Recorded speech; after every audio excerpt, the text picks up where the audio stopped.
Okay, and then I will share my screen so long. I'll save computer sound and I'll share my full screen. Okay. Simone, can you just confirm that you can see my screen? You should be seeing the workshop program. That's correct. I can see it. Okay, great. I'll just go back in. Thank you. Right. Sorry, I'll just speak to you. I don't know the others. They're not from my department, which is great. I'm hoping a lot more other people will join a bit later. By way of introduction, I'll just put on one of the PowerPoints. Let's just put this one on. So you can see the PowerPoint, just to double check that everything's good. Yes, that's correct, Okay. Dr. Duffy.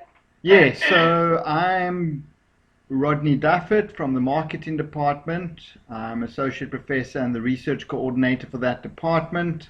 I've just given some contact details, my email, and then also my ResearchGate, Google Scholar, ORCID ID, etc. So you can check out my profile. And this meeting is being recorded, and it will be placed on Blackboard and probably YouTube later. What I'll do is I will put the YouTube link. I've already put the PowerPoint and the notes on Blackboard, but what I'll probably do is I will just insert the YouTube link as well and then put it back on Blackboard. That's just so that if at any stage you're not registered or you're having problems with Blackboard, then you can always go to YouTube and watch this video as well. So, okay, I'm going to hide my face now, and I think let's get started now. It's almost 5:05 and I've got quite a bit to do. I just want to open Google Scholar so long, because with Teams and Google Scholar, so okay, I'll just mute participants.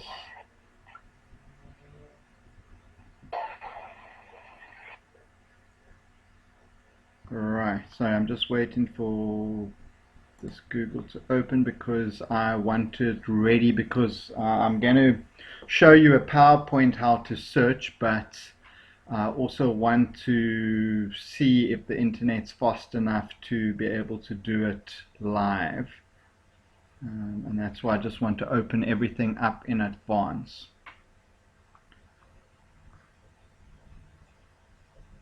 Okay, well that can open so long.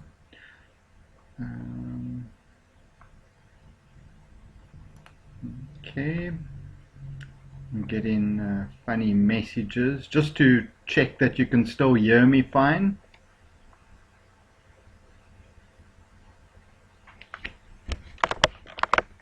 Yes, we Yes, can hear you. thank you very Yes, much. we can hear you. Thank you. It's just that I've got a message. Audio system can't be shared. Okay, great. So let me get started. I'm kind of going to jump between two PowerPoints. So I can't see hands or anything. So maybe Simone can just be my eyes if she can see anything from her side and let me know, or people can just yell out a question. Try and wait till I'm done with a section and then ask questions. You can just yell out because I can only see the PowerPoint in front of me. So today I'm going to cover topic selection, I'm going to cover literature search, which is in another different PowerPoint, and I'm going to give you broad research proposal guidelines. So I'm going to go through the whole FHDC research proposal, but if we just look at this program, here,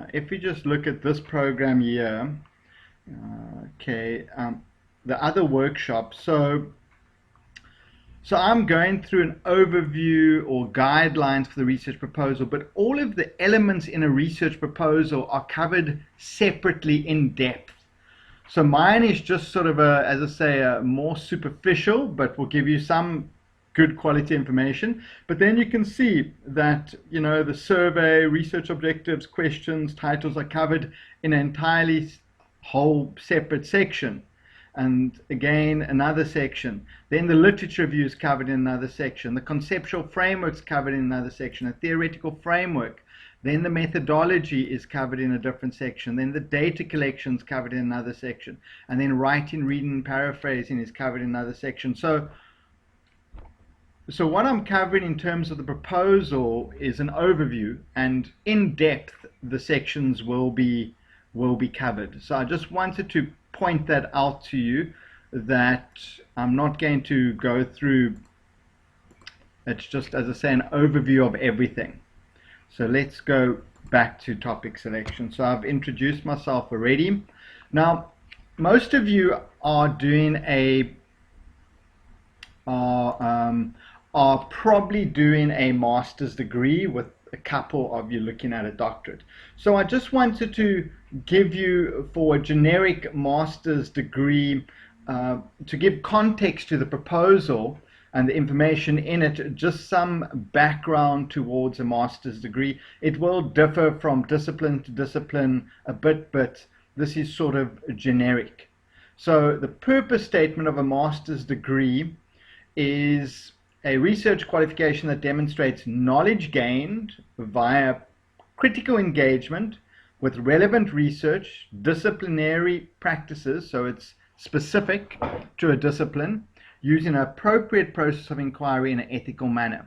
So that just sort of, you know, gives you the purpose statement. The purpose of the master, so you need a viable and researchable problem. So that's the first two sections of your research proposal. You need an acceptable plan of action.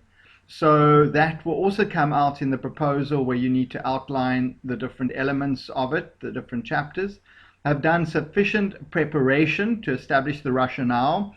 So the rationale, the significance of the research, it comes back to your background, to your research problem, and a feasible chance of completing the research. And this is often where your supervisor steps in and says, hang on, what you're trying to do is save the whole world, but at the end of the day, you don't need to save the world. You just need to focus on a specific piece of research. And I did that with a student that wanted to use 3 different types of research approaches in a master's today. And I said, hang on, just choose one for a master's. You don't need to do everything. Specific outcomes, so you need an appropriate topic based on a theoretical practical problem. And it must make some type of theoretical practical contribution to knowledge.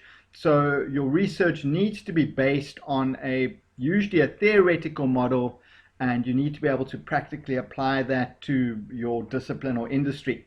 You need to be able to select and use research methods, technologies, and procedures, which could be related to or available to the discipline of the study, according to a design that is apt for your indicated research. So that's the methodology. You need to critically review and analyze literature to identify trends and issues relevant to your study. So you're not writing a textbook where you're going to give everything about, you know, your topic. Say it's, you know, social media influencers, that's the example I'm going to use. You're not writing a textbook, but you're only given those bits, or you're given an overview, but you need to be able to apply everything to your study. So it's not a cut and paste of literature, as you'll see later. Then you need to collect, analyze, interpret, and present empirical data. Not everything is data. Some people do different types of research, but most involve sort of a qualitative or quantitative approach. And then present the research for the relevant research community according to academic writing conventions. So you need to meet a certain standard, and conduct the research in an independent and ethical manner. So it's not your supervisor or anyone else generally conducting the writing research, it's you. And these are just as applicable for doctorate. The one difference is that you're going to make a unique contribution to model. You're going to develop your own framework for those of you that are doing a doctorate. So select framework, theoretical, it's basically the same. Set out the results logically, arrive at logical conclusions, make recommendations for the improvement or elimination, results in some theoretical practical contribution to model. And this is where the doctorate differs, where you do have to make a significant contribution to knowledge, usually by the development of some type of model. So all the rest is applicable to both qualifications, but the last point is where it expands for the doctorate. So let's start off searching and identifying a suitable topic. So that's just the context. So you can see that's one of the objectives for postgraduate studies. And the starting point is to read, and then read some more. You start off by just reading popular press articles, looking for trends and research topics. Like I subscribe to a few websites, like for me in the marketing discipline, there's a website called bizcommunity.coza, and that gives all the latest marketing, media, anything to do with marketing type of information. And, so I get a newsletter every week. And so going through that, you start identifying trends and what is the buzz in the marketplace.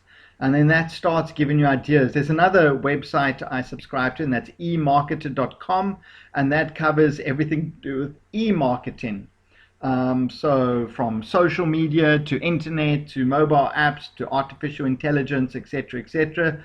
And it covers the whole world. So it's information from mainly American, UK, and European type information, but they do focus on Eastern countries and Africa sometimes to give valuable stats. And so so it's getting in the space of your discipline, and you've all gone through undergraduate, so you should sort of know what the best industry periodicals are and online resources.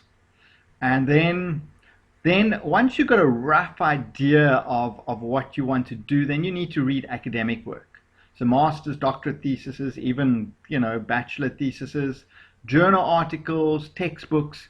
So then you need to start narrowing down to proper academic research. And most of your thesis will be based on, or should be based on, academic work.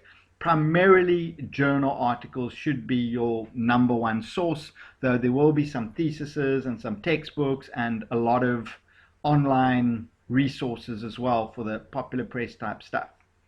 You can, and I'll show you this when we get to the literature search, go to Sabinet's current and completed research.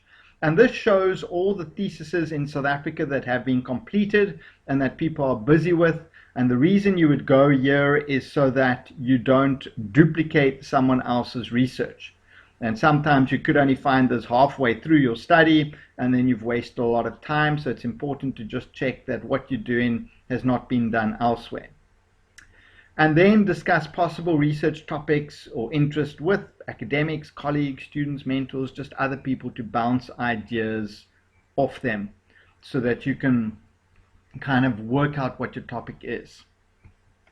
Now, some questions you can ask about selecting your research topic is the research topic relevant to the discipline? So in my case, or our department, it's marketing. But sometimes we have people from other diplomas coming in because they don't have a PhD qualification in their discipline yet. And often then I say, sorry, but your topic has nothing to do with marketing. And if you're going to get a PhD in marketing, then, or even a master's in marketing, your topic obviously has a lot to do with your discipline.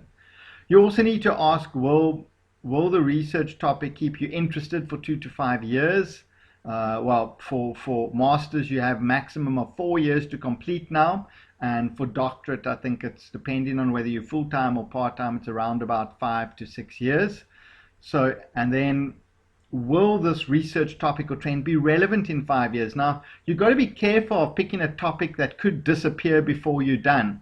And it nearly happened to me because when I did my doctorate, I chose the 2 largest social media platforms to conduct my research. And at the time I did it, Mixit was the biggest instant messaging platform in South Africa, and it was 4 times bigger than Facebook at that stage. So I took an international platform, Facebook, and Mixit.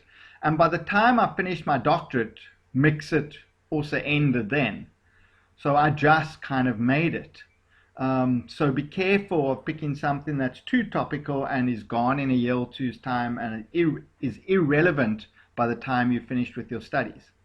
Have you identified a suitable research gap to justify your knowledge? Now, I will speak about that later in the actual proposal in the introduction section. Will you be able to get permission to be able to access the data? So there's a student that wants to conduct research in our department in the retail industry, and he said, yeah, he's going to get customers' contact details from the retailer. You've got to think the POPI Act is in place. Will that be possible? I don't think so. So that you need to consider as well. Can you get permission to collect the information you need to do your thesis? And that's probably one of the first things I look at to see if a topic is feasible or viable. Can the topic be empirically tested? Is it researchable? There's some things that, you know, it's hard to measure or gauge. Do you have the money, time, and abilities to implement? So that's important as well. Although we offer a lot of workshops to help develop your ability, but money, time, that's a big problem with a lot of my students. When COVID hit, everyone started working at home. And unfortunately, a lot of my students have just dropped by the wayside because they no longer have the time, because work and personal time blur when you work from home. And I know all about that. Does the research topic have practical and theoretical implications to make necessary recommendations and contribution to knowledge? So yeah, can you, does it apply to a certain theoretical framework you can add to? And can you make recommendations to industry? Will they be interested in this research? Is the topic significant enough to warrant research? So what? Who cares? And you've got to ask yourself, is anyone really going to be interested in this research? Or is it just an academic exercise?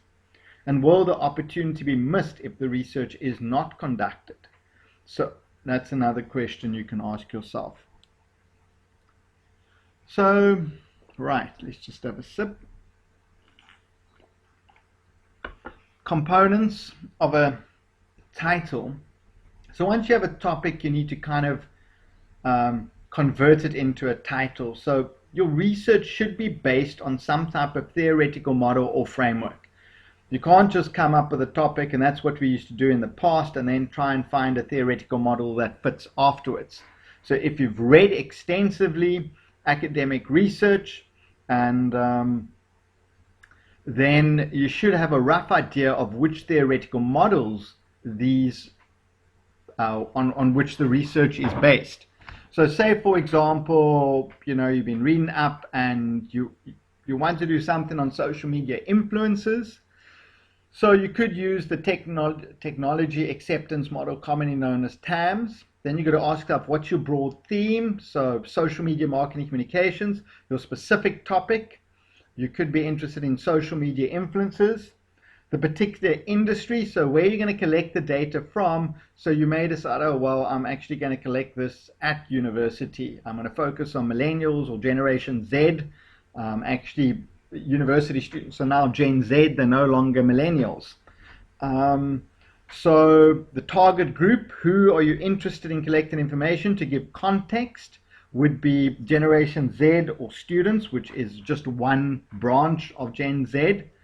The location, maybe you're going to collect it in Cape Town, say, CPUT or somewhere. And then once you have these components, you can convert this into a research title.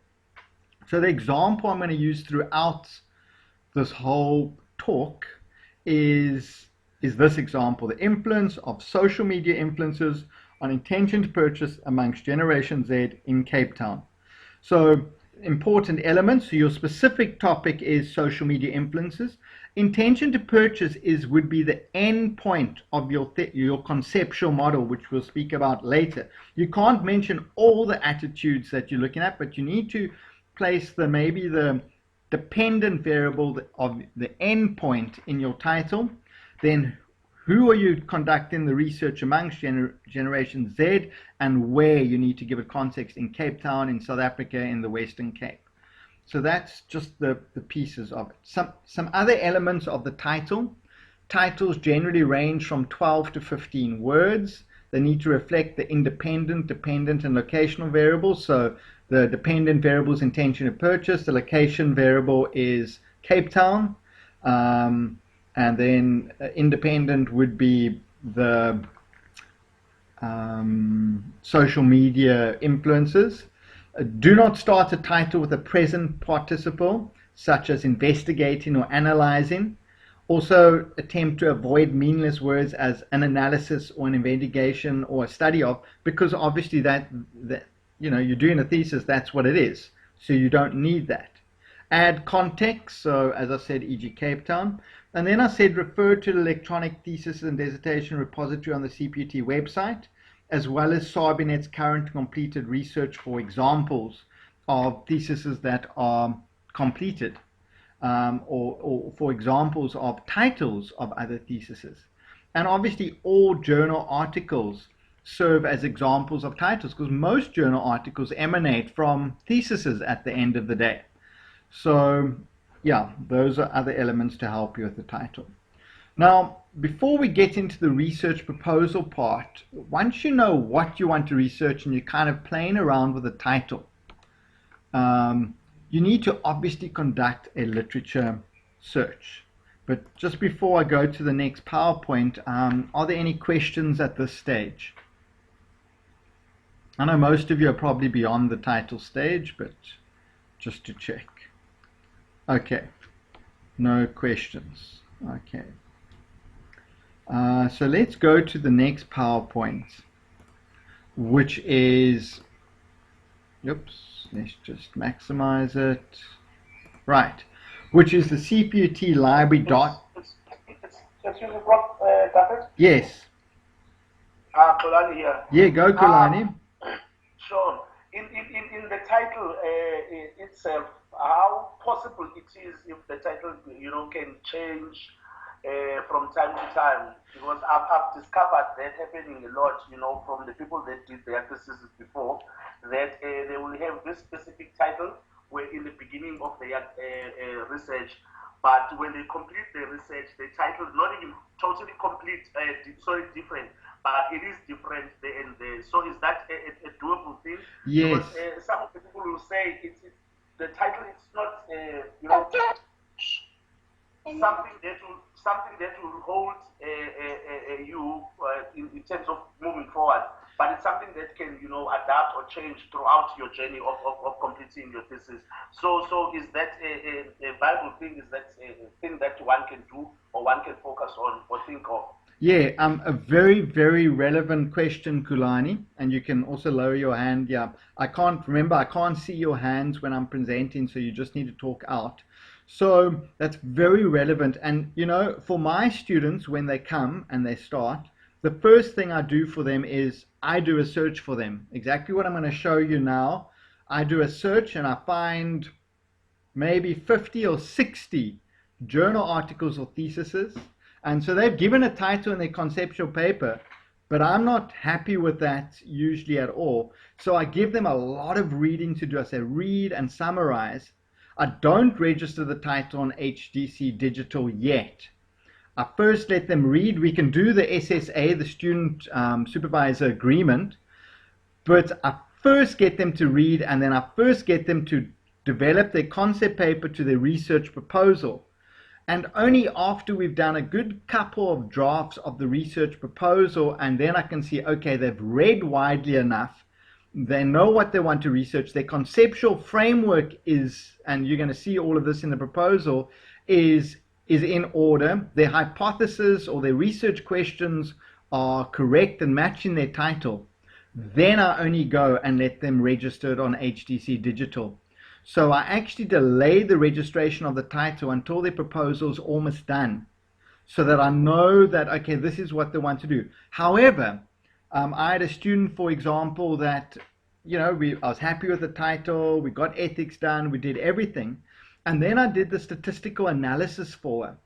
And I realized, whoops, there's not one dependent variable, but there's two dependent variables. But only one dependent variable was reflected in the title. So therefore, it was vitally important that we also place the other dependent variable in the title. So then you simply you fill out on HTC Digital, you do a title adjustment. But you're only allowed to do a title adjustment after your proposal has been approved. So what I'm saying is, yes, your title can change throughout the thesis, but I'm saying the longer you're able to delay registering your title on HTC Digital, in other words, once you're basically done with your proposal, then I suggest you only register it, because then the chances of it changing majorly will not be very great, because you would have got ethics done as well already. And so I usually do my title as soon as I submit to ethics, then at the same time I get the student to register their title. And then once you've got ethical approval and everything, then you put the proposal on HTC Digital and you're done. Then it could still change, but there's not a great possibility. So what I'm saying is, don't be in a hurry to place your title, because then you've still got to justify why your title has changed. And then they're going to check, like, when did you do this title change, after ethics or before ethics? Does it have ethics implications? So my suggestion is to delay registering your title. Yeah, that's it, as much as until your proposal is basically done. Then there's much of a lower chance of it changing, because it's quite a bit of admin to change your title. But yes, even for me, in my doctorate thesis, one of the examiners wanted my title changed. So even at examination stage, so when it came back from the examiners, I then had to change my title based on their recommendation. So it can even happen right at the end that your title changes. So very, very good question. Right, let's just go to the library search, but sorry, I just need to close a curtain. The sun is shining in my eyes. There we go. I moved to my lounge because it's got better reception than my office.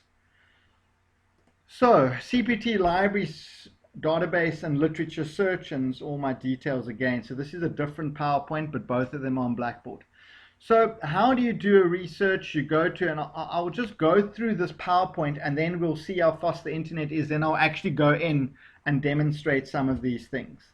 So you go to the CPT library website, which looks like this, and you click on library, right? You select research support. So there's research report, which gives you access to, as I spoke about earlier, electronic dissertations and theses. So these are all the theses that past students have completed at CPUT. So, you know, you can look for other theses in your department. Generally, I say in your department because your department usually has a certain way of doing things. So, you know, and particularly if you're going to use a specific supervisor, it would be good to find theses who that same supervisor supervised, because they may have a way of doing things. But nevertheless, you can find examples of theses which give you a lot of information at CPT. The institutional repository, a lot of academics upload their articles there, their journal articles, so you can get them via CPT website or obviously in the actual, you know, journals themselves. So you can now search the institutional repository, so that's for academic work by academics and students, and electronic theses and dissertations, as I mentioned. This will give you open access to CPUT research. So the theses are of particular use. Right, so here, this is just what it looks like where you can search. If you click on institutional repository, you can search. Now I used keywords. So the example I'm using is social media influencers. So you would work out the major elements from your title would form the keywords to find relevant information on your topic. So social media influencers would obviously be the major search word for this example. But obviously then you get different types of social media, such as Facebook, TikTok, YouTube, etc., etc. You could also search. But generally social media influencers, also you've got to consider the different constructs that you're using. So in this study, attractiveness, brand awareness, credibility, perceived value, etc., which we'll speak about later, could also be used in your research. You could also search via the model that you're using, so technological acceptance model, and then you would use the words, you'd use social media influencers. Like if you just typed in social media influencers on some of these databases, you may get too many results. So to make it more specific, you can add in technology acceptance model and social media influencers. Then you get very specific type of research. You've just got to play. And then you could also search for who you're investigating, Generation Z. So you could say social media influencers, Generation Z, or teenagers, or young consumers, or cohorts, which deals with, Z, Y, X, baby boomers, etc. So you need to work out your keywords. But generally for this topic, social media influencers would kind of include, you'd see what articles you get on this would include, most of them would include these different elements as well. You can also use keywords in individual databases. So if you select databases, so not institutional repository, but now you select databases, and I'll demonstrate this to you, and then you select A, you'll see that there's many databases you can search in. These are my preferred databases that I search in, but my favorite is Emerald, Science Direct, Google Scholar, SAE Publications for South African research, and then also check current and completed research in South Africa. But there's others. Dissertations, good. Academic Search Premier, Sabinet Reference will take you to e-publications and current completed research, and WorldCat Dissertations could give you some theses, but often you find theses on Google Scholar. So I'm going to go into this, but I'm just showing you in the PowerPoint. So if you click on A in databases, it gives you, there you can go Academic Search Premier. Then you click Open Database, then you've got to log in, and then you click Open Database, username, login, and then this is what it looks like.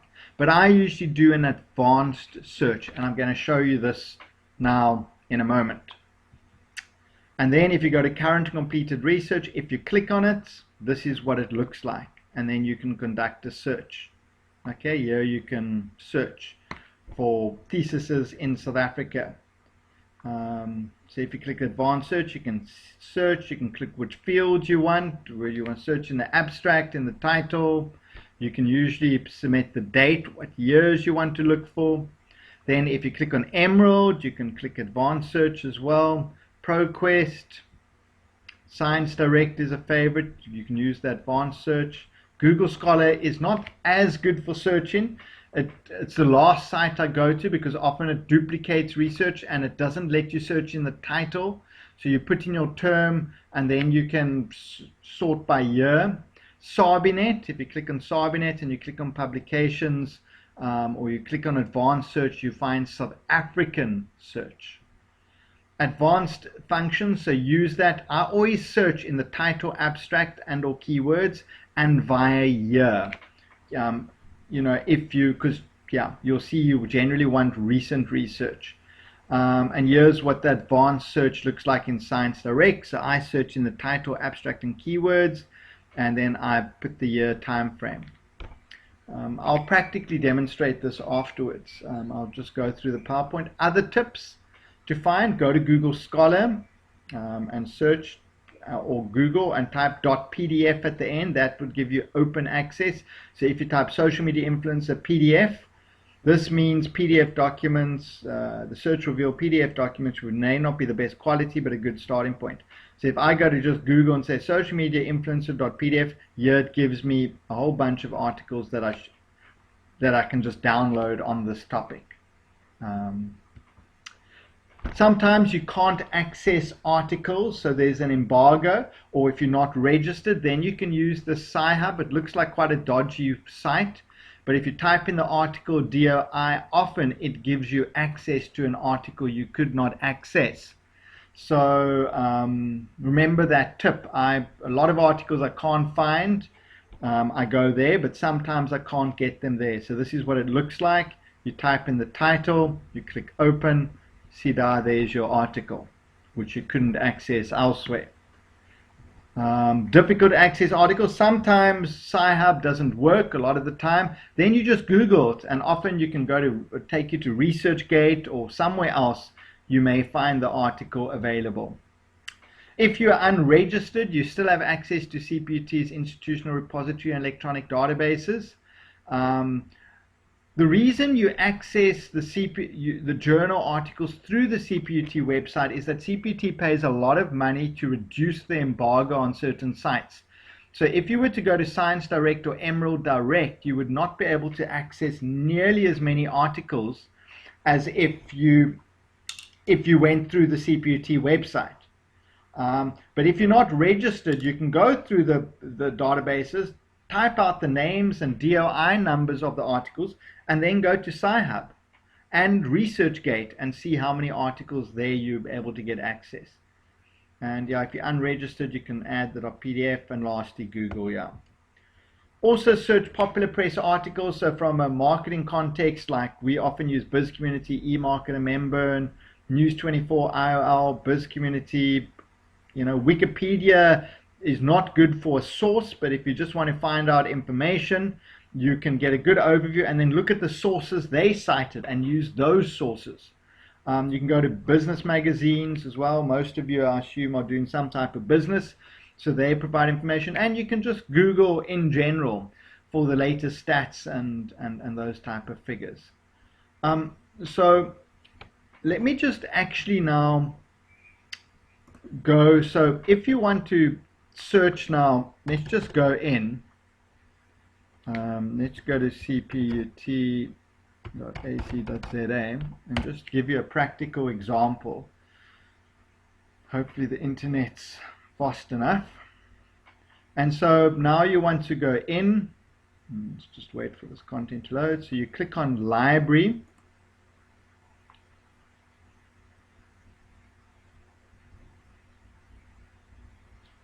And so here's the research support.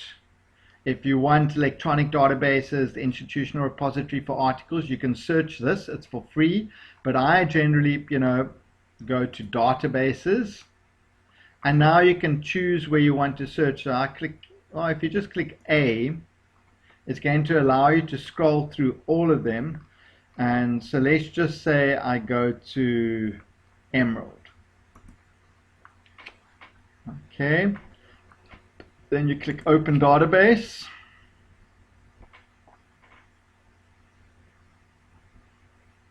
It's going to ask you to log in. So that'll be your student number and whatever your password is. And remember, this gives you access to far more databases.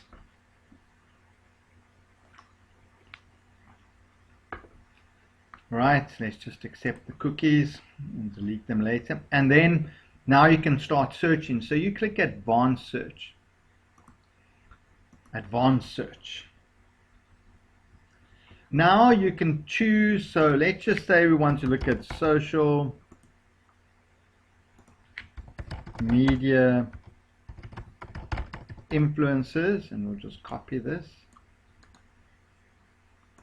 If you want to be very specific, you could search the title, but generally I always search the abstract because it's too, specific title. And let's just say I want research over the last 5 years, because that's what most of your content is, and then you click search.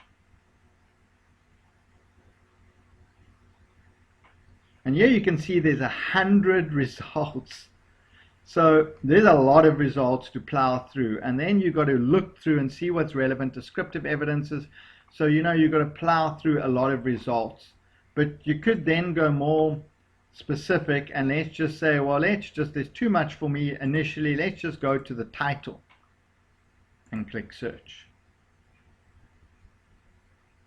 Now you can see we've only got 24 results and some of these you can't access, like this is, I think, click here, you can't access it, part of a book.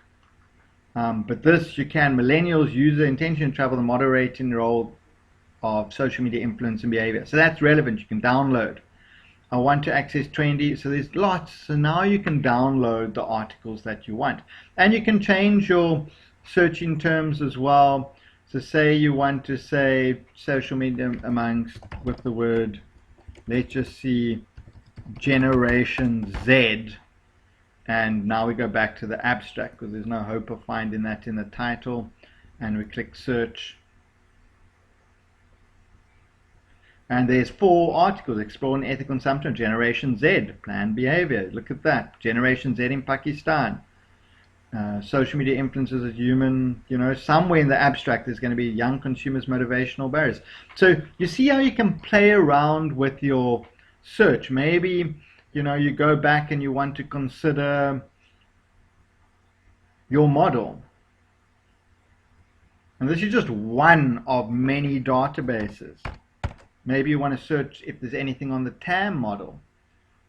Search. And you only get one result where they use TAM. So you play around with your search terms. Now, what happens if you can't access this article? So what I do is, say you're not registered or you can't get onto the CPT website. So I've copy and paste this title. I go in, and then I've got this permanently saved on my computer. I go into the Sci-Hub website.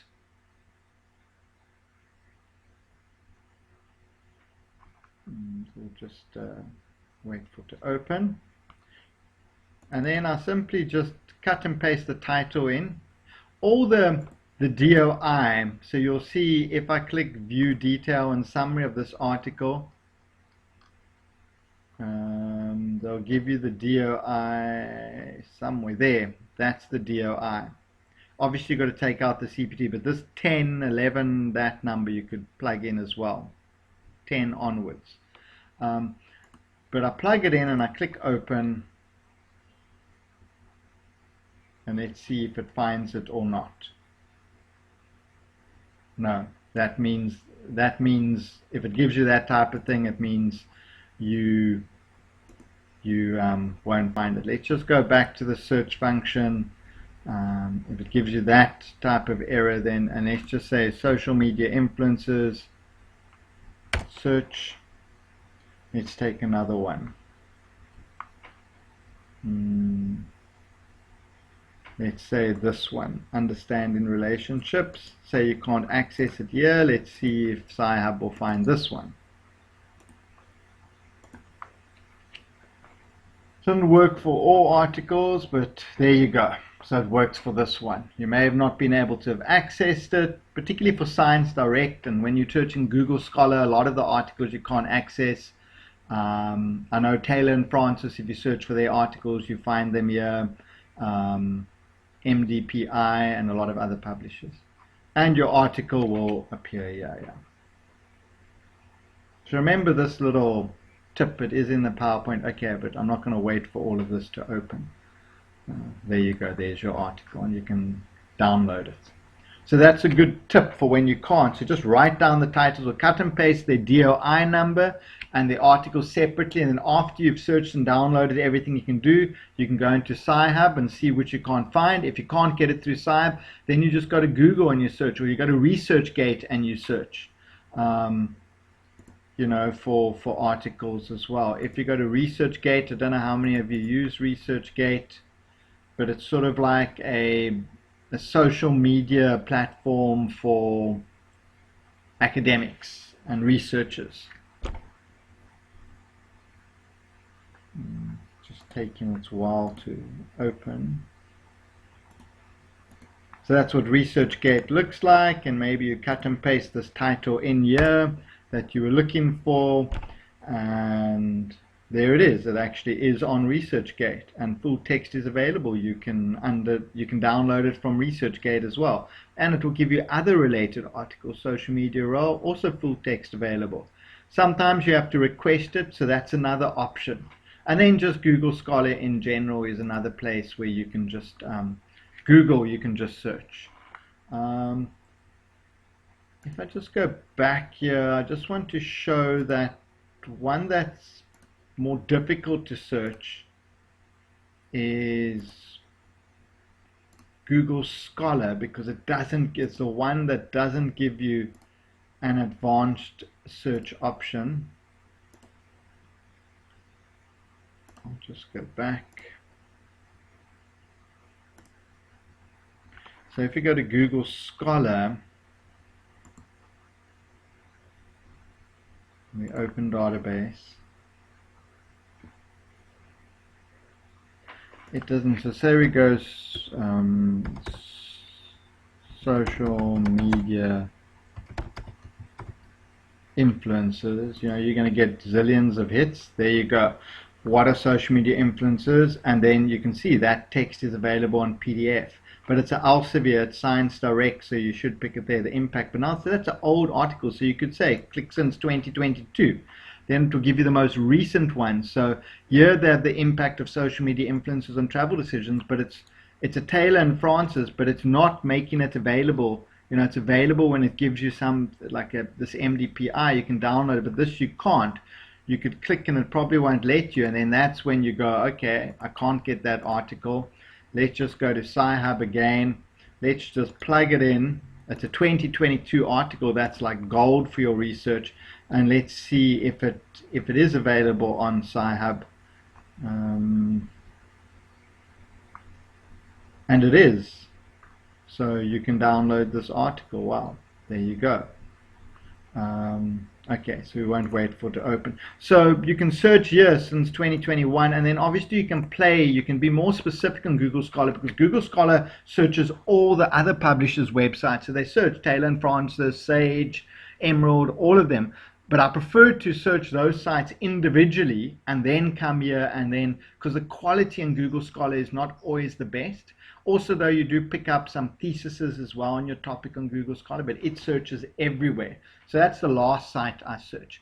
And then one good other site that you should search, just want to copy that, for South African text, I just want to show you this, is this one. SAE Publications, and open database,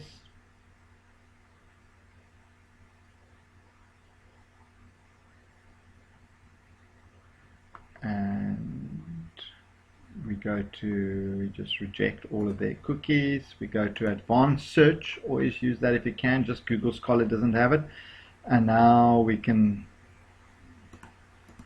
It's just irritating that they have that all the time at one. And then let's just say also, now this is all South African journals, so often it gives you South African information. We're not going to search by year or anything. And we just say social media influencers, and okay, there's a lot. So there's a lot in the abstract. So, you know, that's a bit too much. So let's go back to advanced search. And let's type in the terms again, but let's make it more specific. Let's say the title and see if there's anything in South Africa that's been done on this topic. And you'll see there's 9 articles that are in South African journals, and they're all open access, PDF, PDF, PDF. So these are South African and African, maybe like in Nigeria or whatever, but you know, South African bank interest. So you've got to see what's relevant and what's not. So don't forget about Sabinet. So yeah, so it's very important, your search. That's the first thing. I usually just do it for my students, just so that they can't, so I don't mess around. I just do the search for them, find as many sources as I can, send them 20, 30, 40, 50, 60 articles. Here's the sources, say read it, now turn your, you know, work on your research proposal, summarize these. I'm going to show you how to summarize articles. And, you know, once you've got that as a theoretical underpinning, your theoretical model, your title, what you want to do becomes clear, because usually you find 1 or 2 journal articles that are very close to what you want to do. In all research, you'll just find those couple of articles and say, hang, this is what I want to do, but they're done in a different country, in a different industry, so you just adapt it to your context. and then it just makes your research easy. But obviously you can't just copy and paste everything from them. You know, you need to look at all the different elements independently. So that's the start of all research, is by doing that research and then reading and summarizing before you really put in much pen to paper. And once you've done that and you've got a framework that's, you know, that you've looked at 200 sources to write your research proposal, then, you know, it's sound. Then you know that your title is going to be on track. It will be easy for you to develop your research instrument. So that is why the search for literature is so important. Are there any questions before I move on to the next section?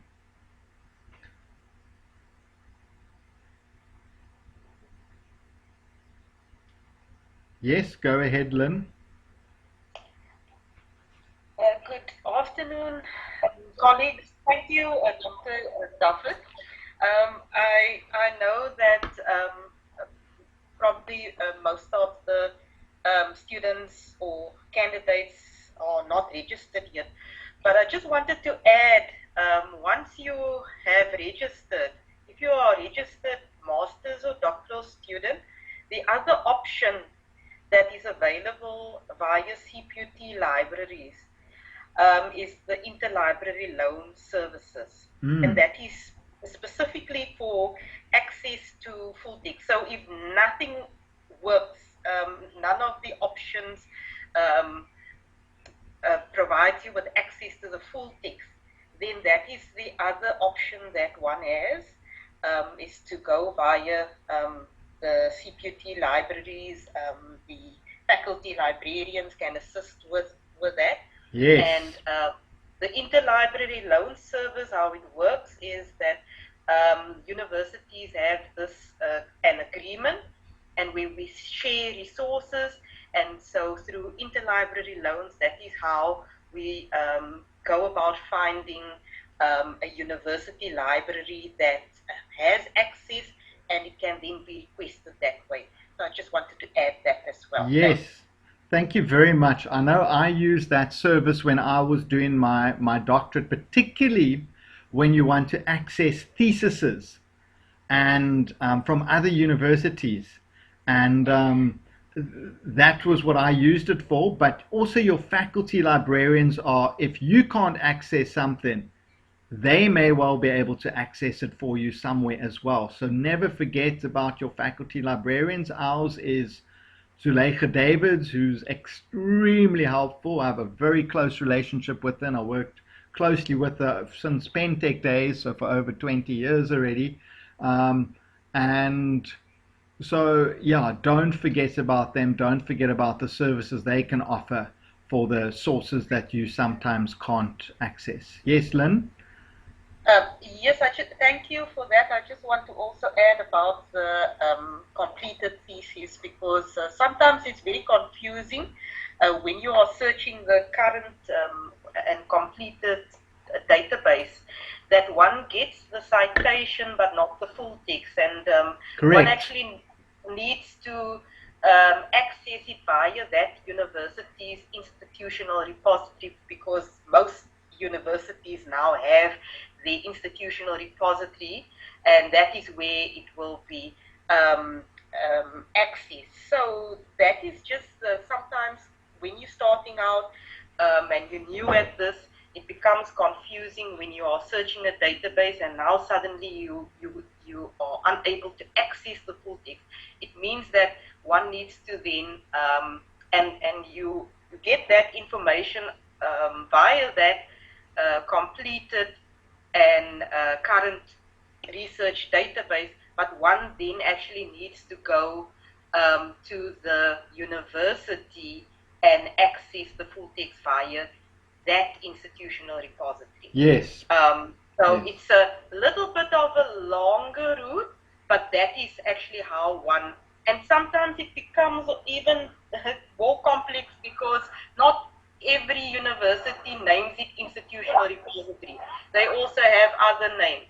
And so that makes it a little bit tricky to sometimes navigate through the specific universities' website and library website to actually find the Yes. But the faculty librarian always is there to support and to assist with those challenges. Yes. Thanks. Yes. Yeah, that you make use. It can be a long process, but sometimes it can be quick. So don't forget about that. These days, a lot of the information you can get via Google Scholar, via ResearchGate, via people's personal profiles, but there are those sources you can't get, and you need to go that route. Kulani.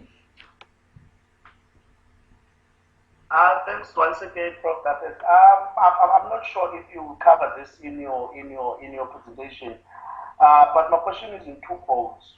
One, it is the problem that I always encounter when I'm searching articles. I will find an article that is very interesting, but now it's not talking to the maybe the section that I'm currently doing. Let's say, for example, I'm busy with introduction. Then when I read this article or the abstract of this article, I find out maybe it was going to fit or it's going to fit in my problem statement. But now my issue is to save the articles. I don't know what's the best way of saving the articles, because I'll end up saving problem statement one and whatever the case may be, and then when I go to that article, I don't even know what was the purpose of saving that article. That's the question number one. And I just need your advice on this, your expertise on this. And then the second one is when is suitable when you are doing your proposal or your research to use books? Because sometimes when I'm busy with these documents, I find out that books explain it much better, like the section or the part of methodology, for instance. If you're talking about your research approach, your research paradigms and all that, it's explained better in books than searching in articles, where you'll find an article that is directly talking about that particular philosophy or what philosophy your research is aligned with. So bearing in mind that books will always be, I would say, outdated. So I've always had that problem of not knowing when to use books and how to save articles. I can search for the articles, I can get the good articles, but my problem is sorting them in a, I don't know. Yeah, that's my question, Prof. Okay, let me come in. So firstly, the saving articles, how I do it. And I actually am going to get to this later in the research proposal, but I save the article by its full title. And you can save it under different folders, but generally I don't. Well, you can, so say your topic, social media influencers, it's just general, so save it under social media influencers, but it could be specific to Generation Z. So I have a folder, Generation Z. Or it could be specific to TAM, so I'll save it under TAM, and I could save it under several folders if it's got to do with multiple topics. But every article is broader than, because articles have secondary information in them as well. So you can use their sources in them as well. If you look at their literature review, you can use that literature review, that information, but then when you are citing it, if you're using the information they cited, then you're not citing that journal article anymore. You're citing the sources that they used. So you've got to remember always to cite the original sources. So when I get an article, I summarize it. And I'm going to show you how to summarize it in general. So I summarize under different headings and columns, which I will show you how to do. And I extract information specifically for my background problem and research gaps as well. And then I also extract information that I could use in my literature review. And then I take their sources that they used and I also include them in my summary for them, so that I know, okay, it came from this article, but it's not their findings, it's the literature they used. And then often I go and look for those articles that they used if they're very relevant. So the key is to summarize and try and extract every bit of information you can that you could use in that thesis. I also rewrite it also. I don't just copy and paste the information out. I rewrite it in my own words so that I understand it as well, so that it's ready to be used and merged with other sources. So I'm going to talk about that in the proposal, but that's what you do. You need, and as I tell a student, if you read and summarize 2 articles a day, if that's all you do for 30 days, it means you're going to have 60 articles that are summarized, which you've extracted all the information out that you can use in your thesis and that and your proposal. So that is a very good strategy. In terms of books, look here, books are very useful for the methodology section. So that mostly would concern of books, not journal articles. Obviously, when your constructs and things like that, your scales, if you're doing quantitative research, that would come from journal articles. But a lot of the theoretical information where you're just given could come from books. Likewise, in some of the content sections, you could use some books as well.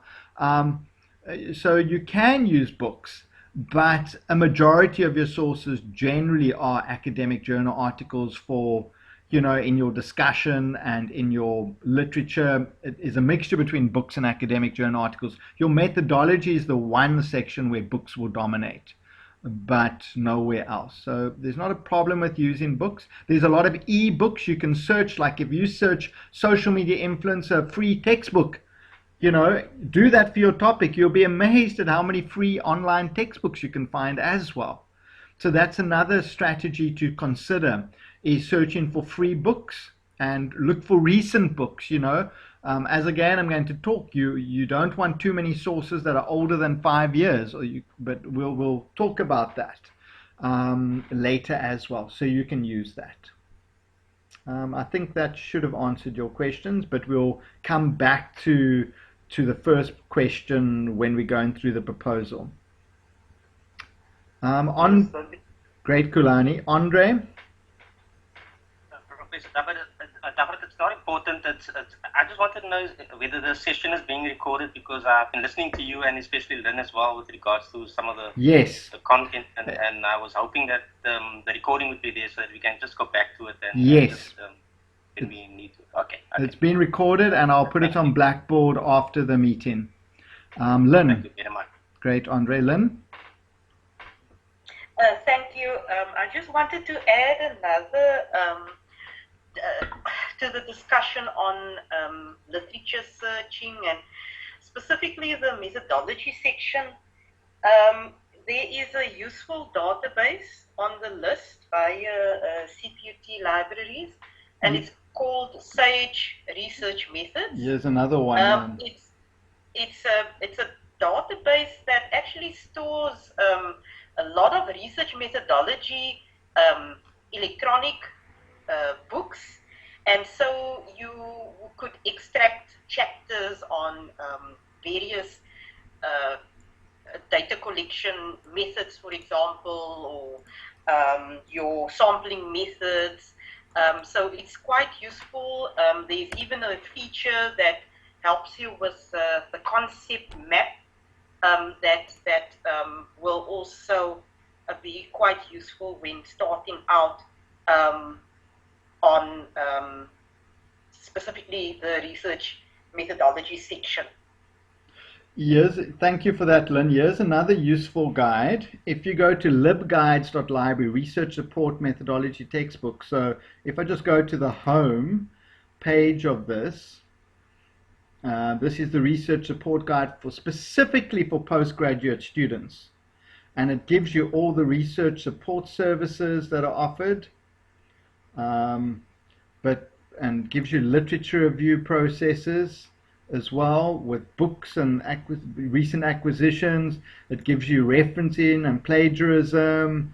It gives you Mendeley. It's Find a Thesis, a CPUT thesis. It gives you links, research tools and systems. But here's methodology books. This Bhattacharya is an excellent book, but it gives you a whole lot of free books. It gives you access to the library database, proposal writing, DHET accredited journals, impact factors, Ask Your Librarian, FAQ. So it's very useful. So don't forget about this site, and it's accessed via libguides.library.cput.za, especially for CPUT postgraduate students.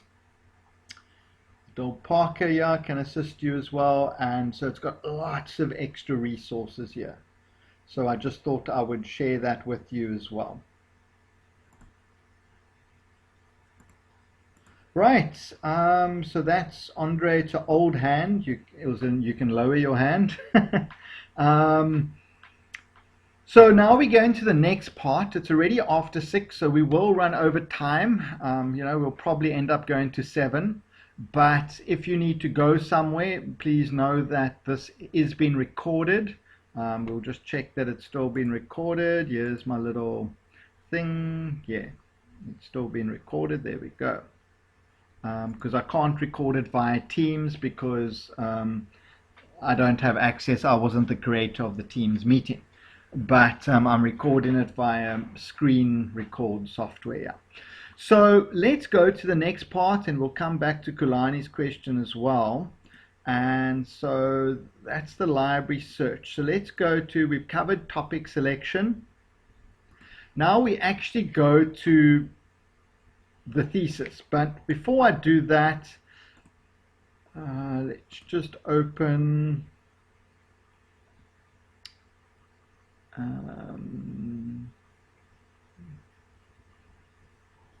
do I have it here? Research proposal template. Just open this. So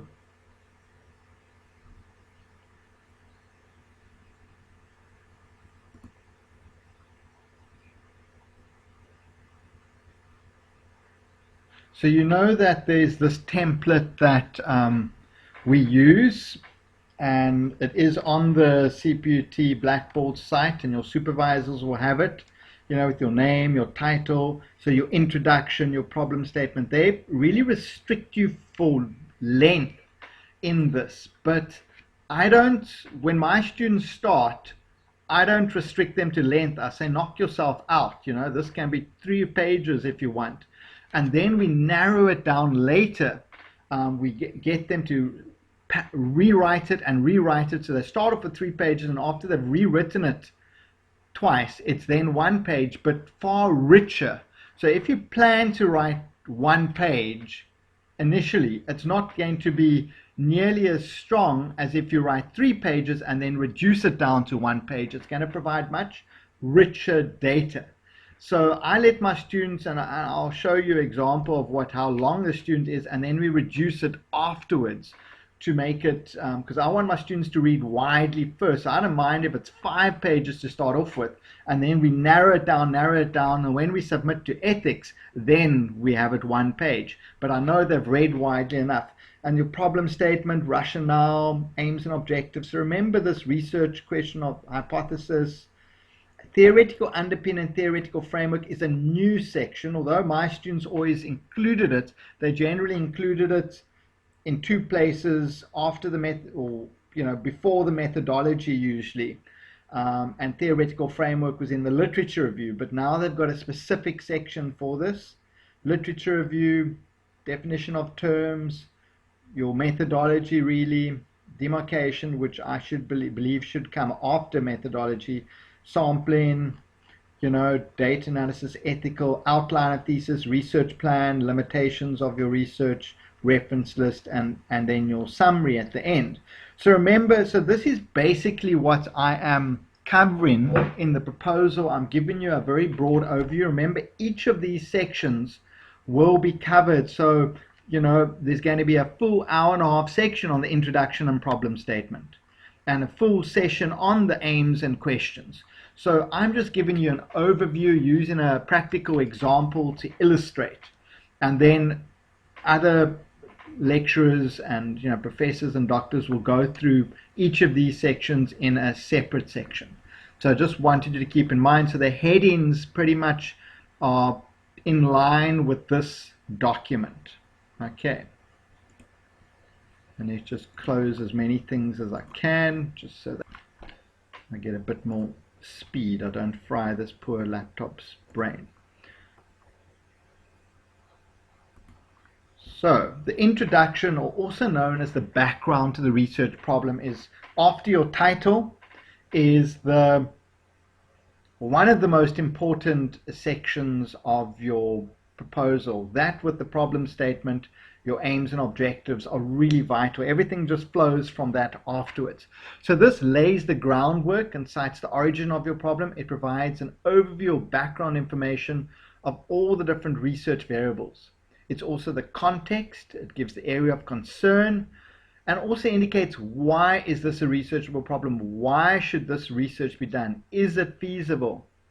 And it gives a whole lot of sources to support its feasibility, which I'll get to now. So why is the topic important to the discipline, South Africa, and the globe?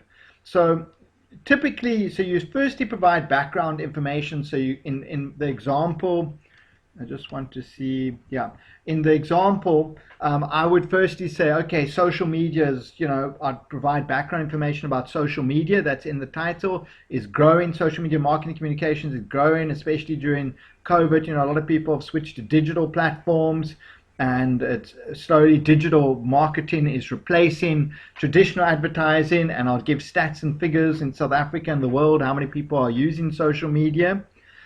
Then I'd also move to Generation Z, how people born from 1995 onwards are Generation Z.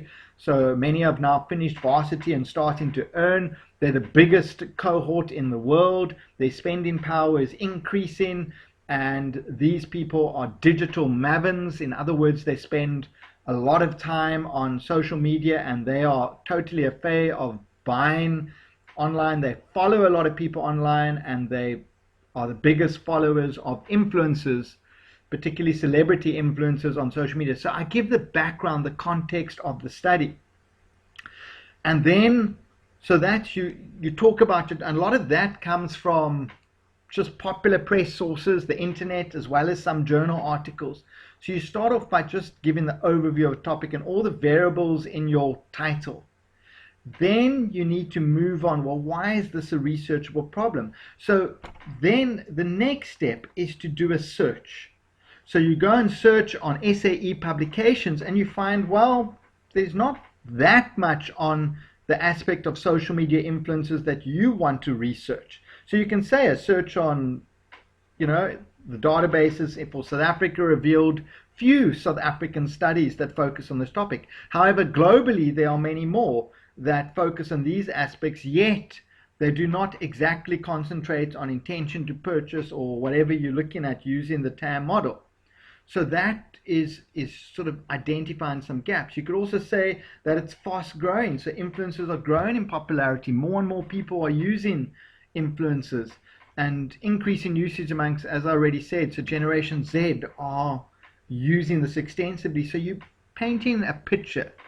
Then the next half is focusing really on the gaps of research. In other words, have other people identified gaps? And this is absolutely vital, because if you can find a couple of people that say more research needs to be done on social media influences in other countries, you've justified your research, because other researchers are saying that there is a gap. What are the gaps by others? So generally when you read, and when I read journal articles, particularly their introduction and their limitations and future research, so their first page or two, which has the introduction, which is what you write in, and their last section, which is their limitations and future research, often say that reveal research gaps when you read through it, because in their introduction they've got to identify gaps. So you can use their gaps as your gaps, if you know what I'm saying. So the typical gaps that people identify in topic is additional research should be conducted in different countries, because most of the journal articles you find are in different countries. So most say there's not much research in this. Different samples or target groups, so they may focus on business or millennials or different groups. So you could say, well, these 20 studies all looked at social media influences in terms of Generation Y and millennials. However, there were only 3 studies that focused on Generation Z. Therefore, there's a gap to increase research amongst this particular target group.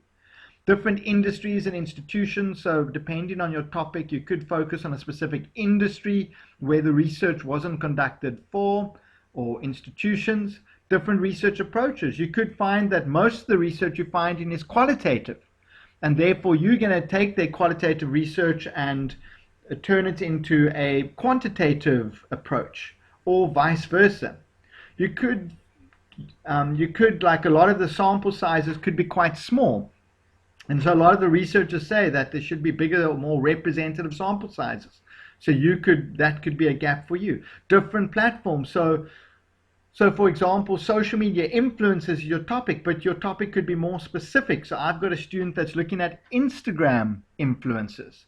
So you could say most of the research is general, and they're not focusing on specific, and they say that more research should be conducted on different platforms, so therefore this topic fulfills that mandate. These are just a couple of examples, but by reading the introduction, and so they will then in their journal articles identify research gaps, why their research is necessary, and obviously the different constructs, the variables that you use in are obviously gaps, and the model you use could be a gap. No one may have used the theoretical model that you're using to conduct the research, or few people.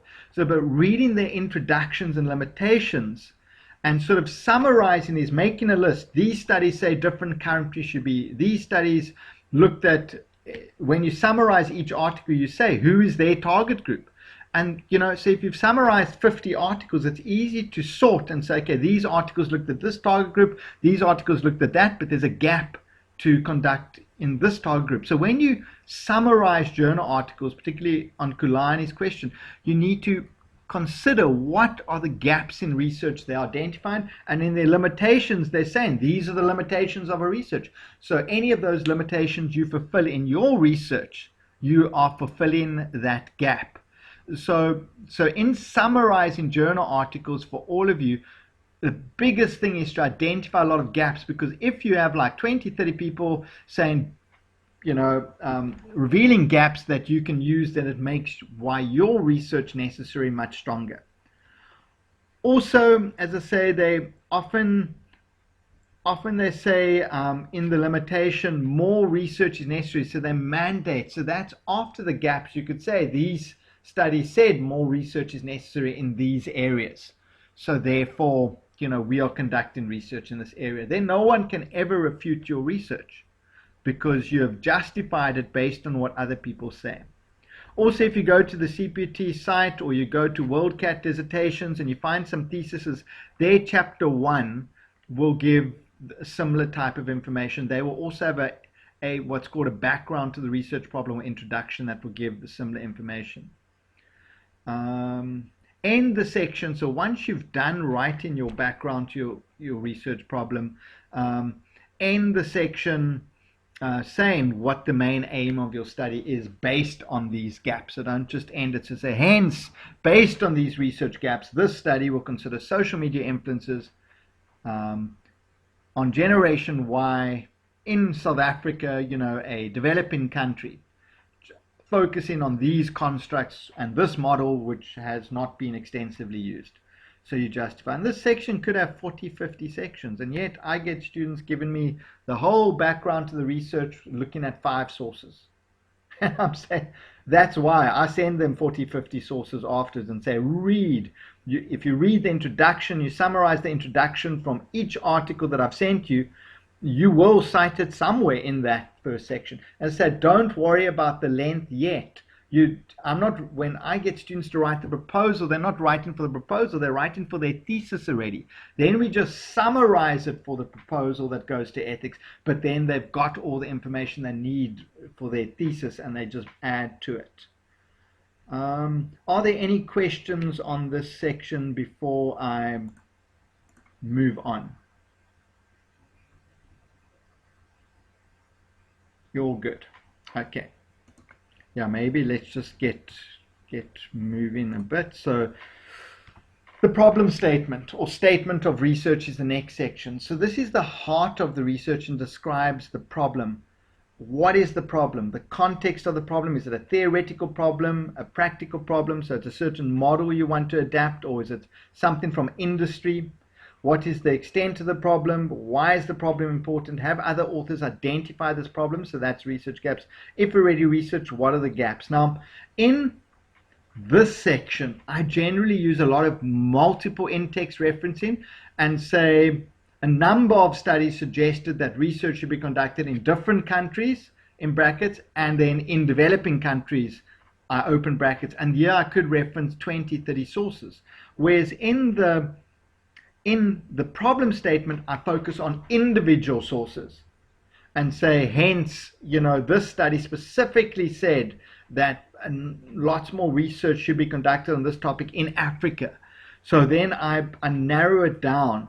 Whereas here again, this research said that different social media platforms should be used, and I in-text reference 20 sources. Here I focus on a couple of key articles that say, okay, your focus is on Instagram, so therefore, these specifically say additional research should be conducted in Instagram, or say there's a gap here, and not necessarily additional research, but there could be other gaps, different models should be used, or different target groups, or whatever the case. So I focus on specific gaps.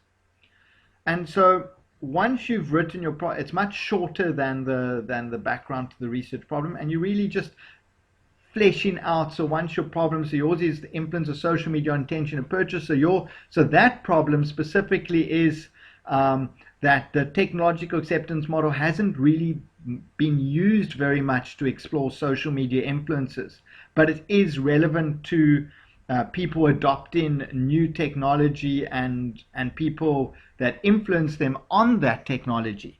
So that's kind of the heart of your theoretical problem here. And then you would find, the gaps. And then you would, in a fleshed out statement, write your problem statement. So you can say this research therefore uses the technological acceptance model that is based on social media marketing communications, but will specifically consider social media influences by investigating Generation Z students at universities in Cape Town. So the general problem are social medias are not previously tested in various attitudes in Cape Town among cohorts. Specific problem, do social media results in positive attitudes amongst social young generation Z? But you can flesh it out much, much more. So that's just like a very basic example of the background to the problem statement. But go and look for theses and see how they've written this as well. You don't really find this section in journal articles. You find the introduction section in every journal article, but embedded in that is their problem statement, which is the heart of the research. So your general problem, you haven't been tested, the model hasn't been used, and then you want to find out, well, what are young consumers, South African Generation Z cohorts' attitudes towards this platform? So problem statement continued. So how to find a topic. So yeah, I just said subscribe. We've already covered that to different sites. So marketing, business. Yeah, I think this. Yeah, this is relevant. Yeah. Then conduct academic search to find relevant books and textbooks to identify gaps. Read the introductions, pretty much the same as the background.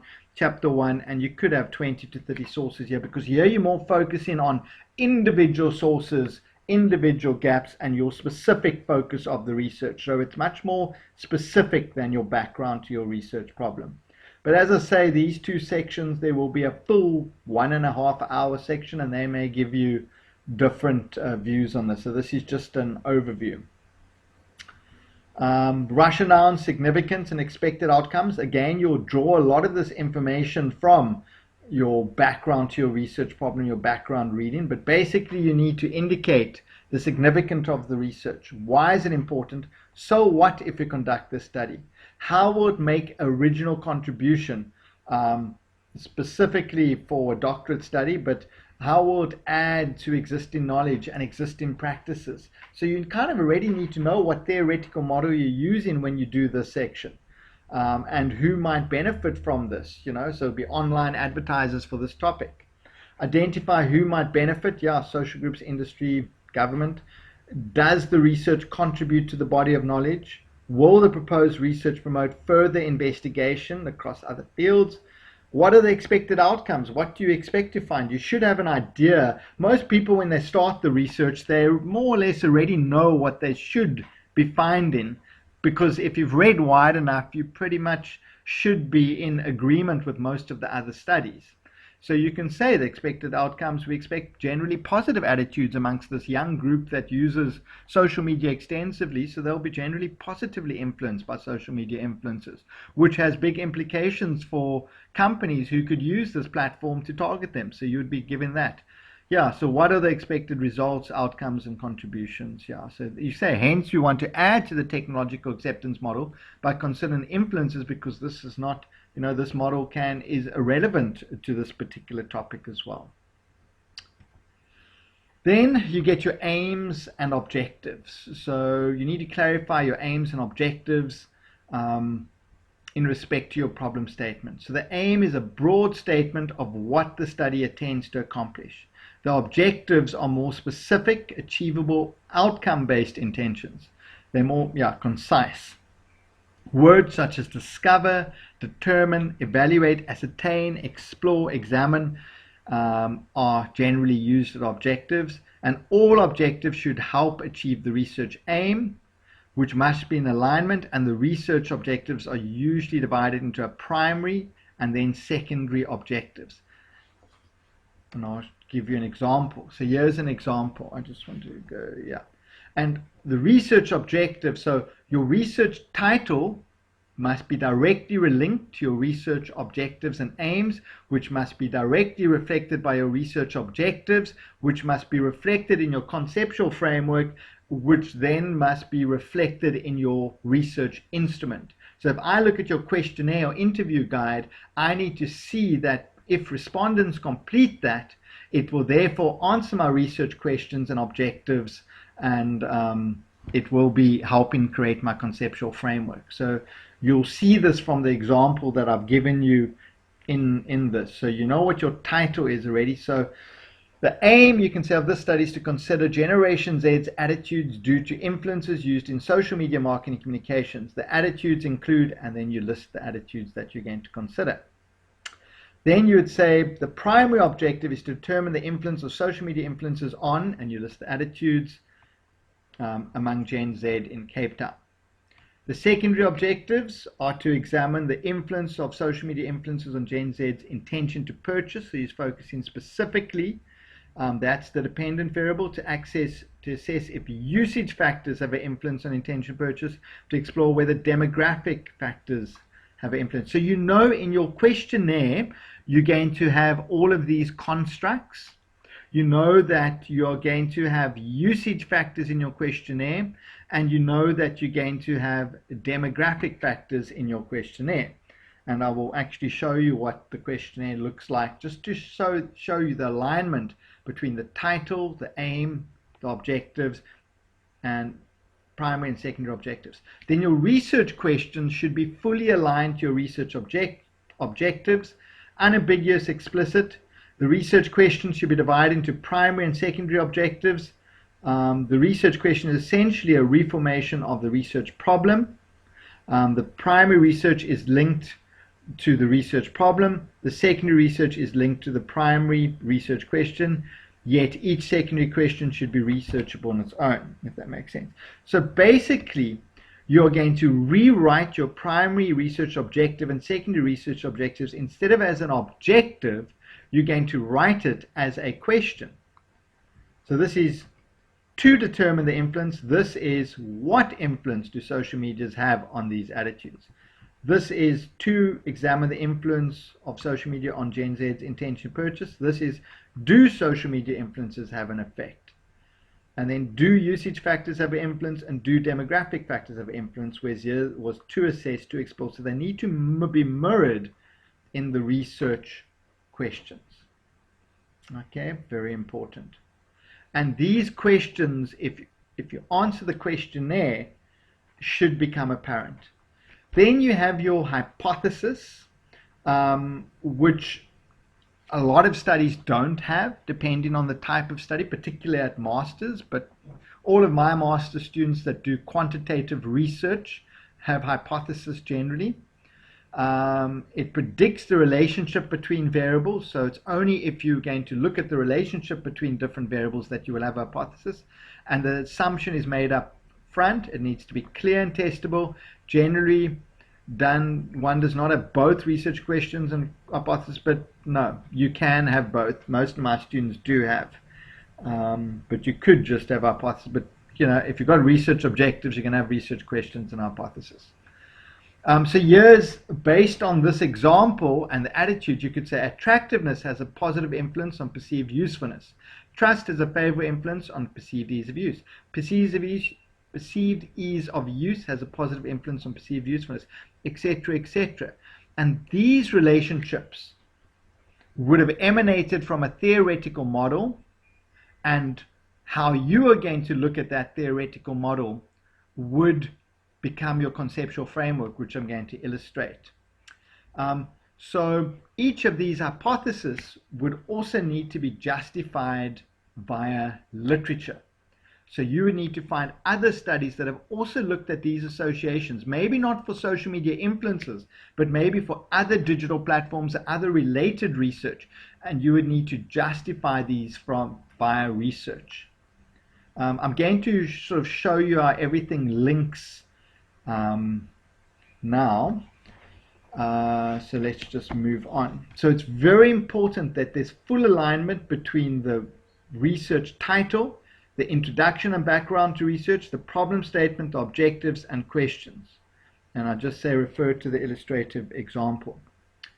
And then the last sort of part of this alignment would be your theoretical framework and conceptual underpinning, which is a new heading in the research proposal. So the theoretical framework explains time-tested theories.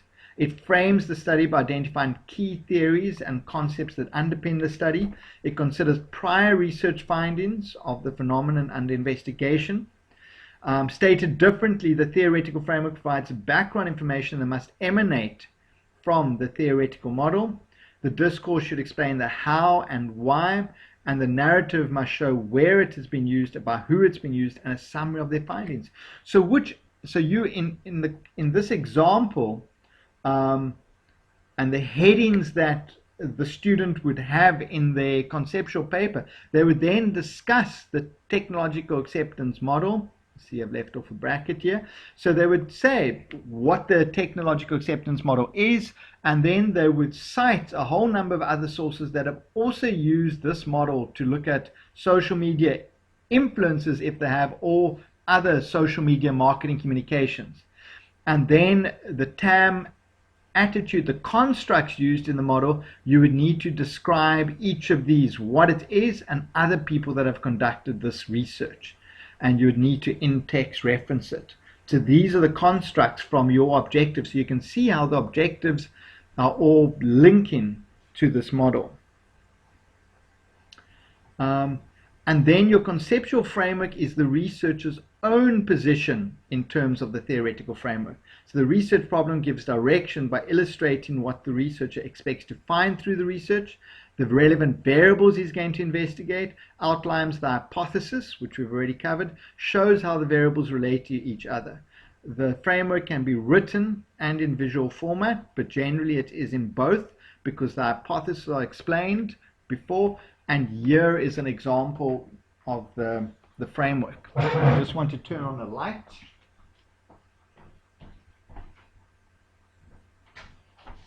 Because I can't see what I'm doing. So here you can see that the TAM model is really the three key components of the original TAM model is perceived usefulness, perceived ease of use, and intention to purchase or consumer's attitude, some type of behavioral intention.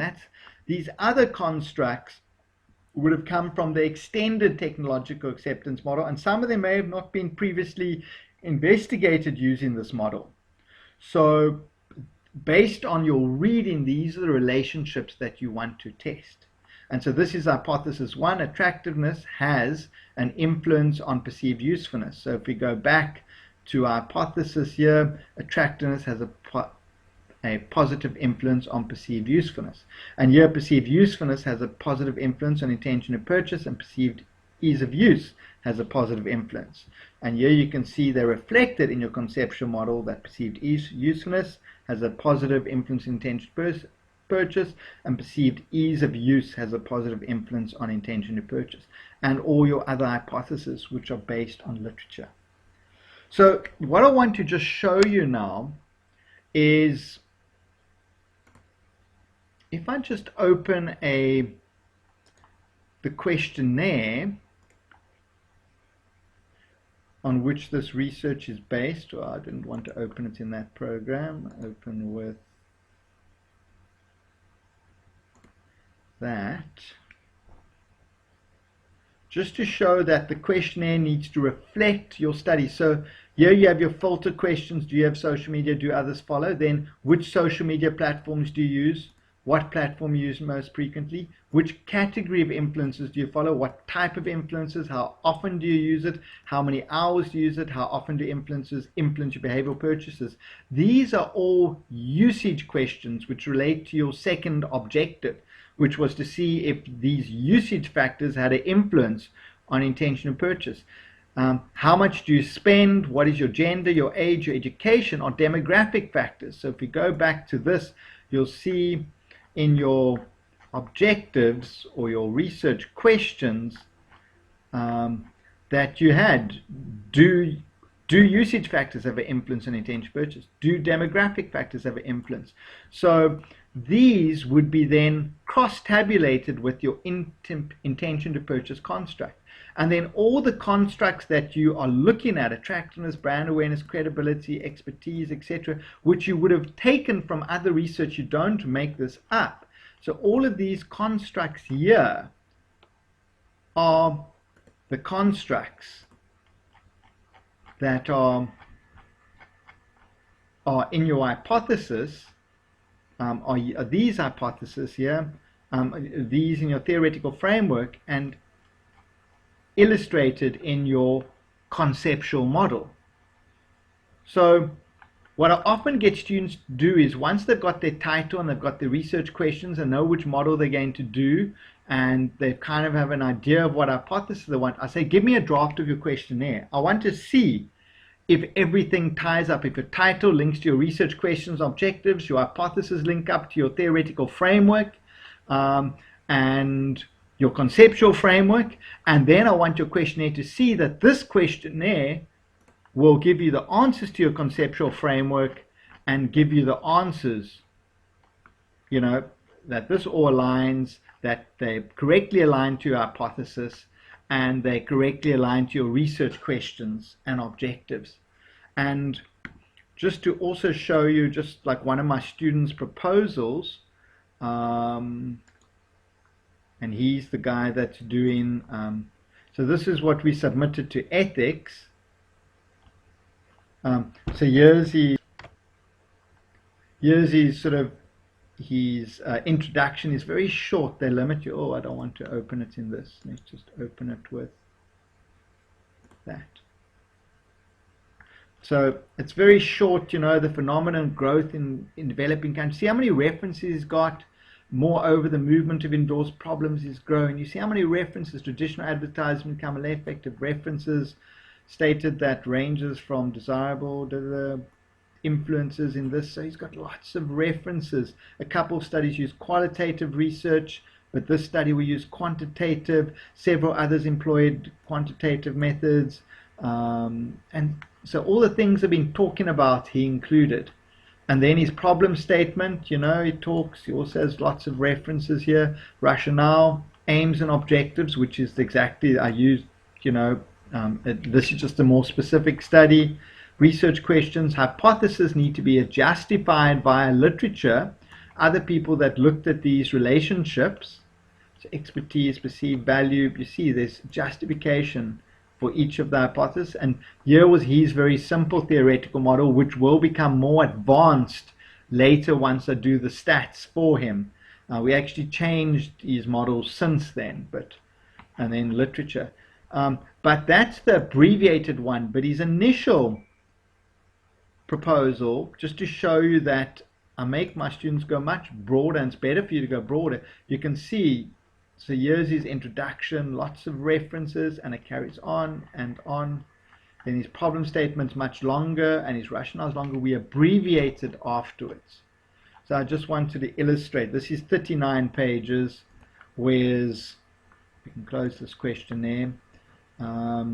whereas this abbreviated one is, you know, is 19 pages. So we cut it in half afterwards.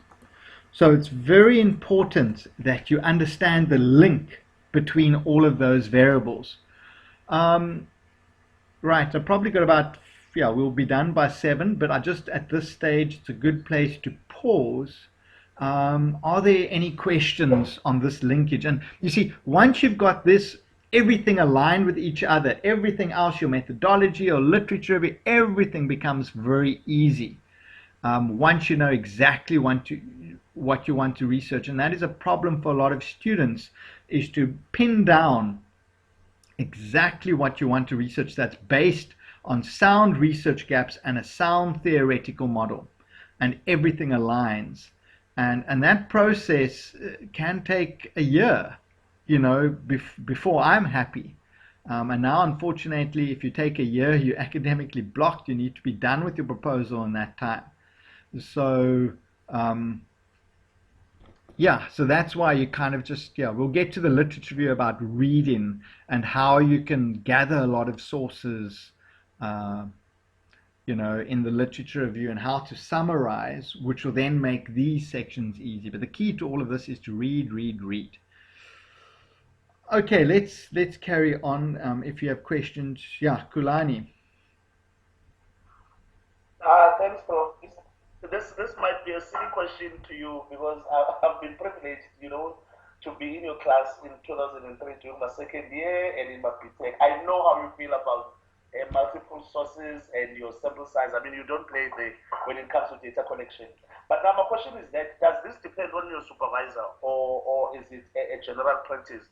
To have, I mean, I've just seen you, the example that you've shown us now from the student that you are busy supervising, that is had more sources than the actual content in his introduction. So my worry is that, do we have to do that? Is it a general practice? No. Or is it sure, Prof. It's entirely up to your supervisor what he's happy with. I know, you see, I do things a bit differently. Once the student's done with their proposal, I know once they've done it through me, I know they've read enough. And I know they know exactly what their topic's about. Then I get them to go and do their data collection immediately. Right? Whereas most supervisors will do a proposal that is not nearly as detailed as the proposals I make my students do. And they haven't read enough yet. So when they're done, they continue then with their literature review and methodology chapters. But for me, my students just need to expand on what they've already done. They've already got the framework and structure for those chapters by the time they're done with their proposal. So I want them to go and first get their data, then we do the statistical analysis so that we know what they found, and then they go back to their literature review chapters. And because they know what they found, it makes it easier for them to do the literature because they know what they found. And you know, if you know what you found, then you can write that up, and then you know what literature you also need for your discussion. You're going to use the same literature for your literature. Whereas when other people, they do their chapter 1, they do their literature, they do their methodology, then they get their data, and then all of a sudden their findings are completely different to what they thought. Then they've got to redo those chapters because, or they haven't found nearly enough information to substantiate their findings. So I kind of do things backwards, and most supervisors don't work the way I do it, but I found that this strategy works, whereas 90% of other supervisors, well, you do your proposal, then you do your literature review, then you do your methodology, then you collect your findings. So it's because of the way I do things that I get the students to really work hard initially. Then we do the data, then we go back to the other things, whereas 90% of the other supervisors don't do it that way. So it depends on your supervisor entirely, Kulani, what they're happy with. Yeah. Okay, let's carry on with the last part of this presentation. I know it's quite long, but it is being recorded and it will go on Blackboard. So I know you're quite fatigued. I am. That's why I take a break so that you can ask a few questions. So That's really the heart. Once you've got all of that done, then it's much easier when you get to your literature review. Okay? And obviously, I say refer to the CPT literature search PowerPoint, which we've already discussed how to search for literature. It includes books, journal articles, academic papers, presentations, government documents, online sources, etc. The purpose of the literature is to show that you're acquainted with past and current research, that the thesis does not duplicate past and current research, and it should indicate how your intended research is similar and different. So it's not just a cut and paste. You need to add your own voice. It positions your research within the existing body of knowledge. The literature review should have a golden thread. It should go from broad to specific.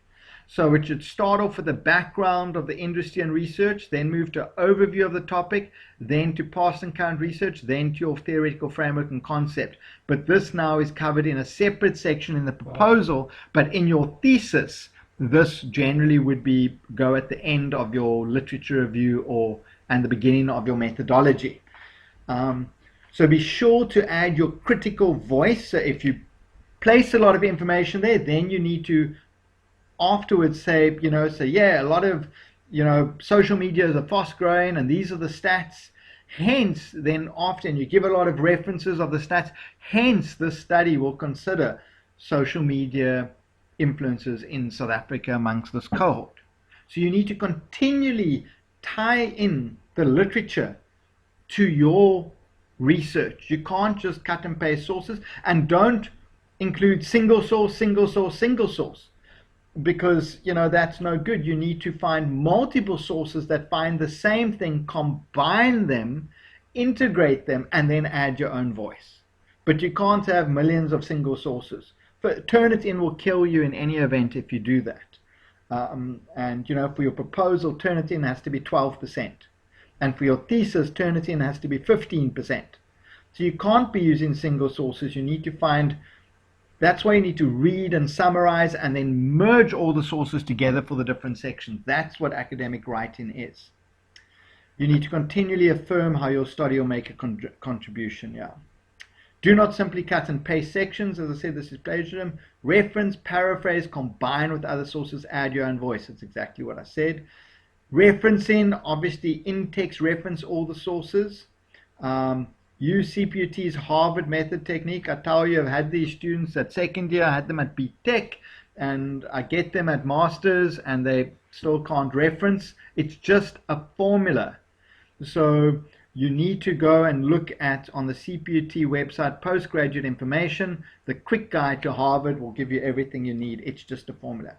Now, you generally should consult sources that are mainly 5 years or younger. And that's the problem as well. I'm getting a lot of proposals and concept papers where the latest source is 2018.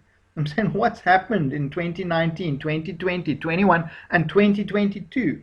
So as a ratio or rule of thumb, you should have 2 recent sources for every 1 older source. That would, when a reader looks, you'd see, okay, this is fairly current.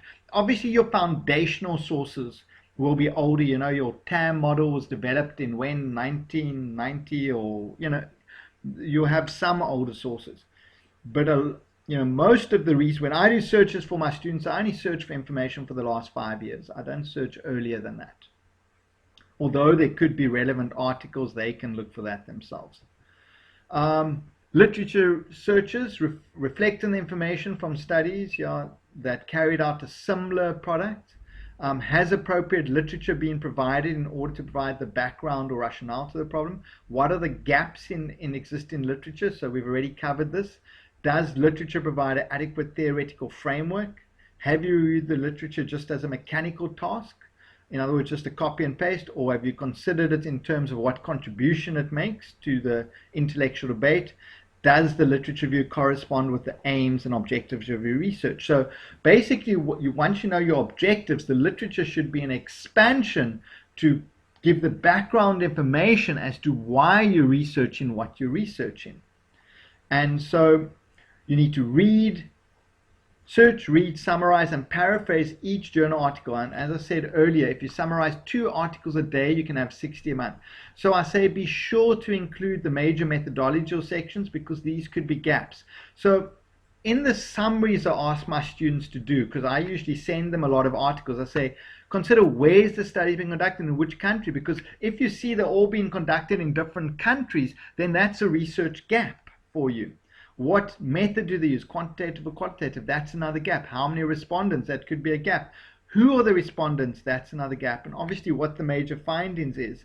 And then I say include the reference list below the table. So when I get students to summarize, this is how I want to summarize it.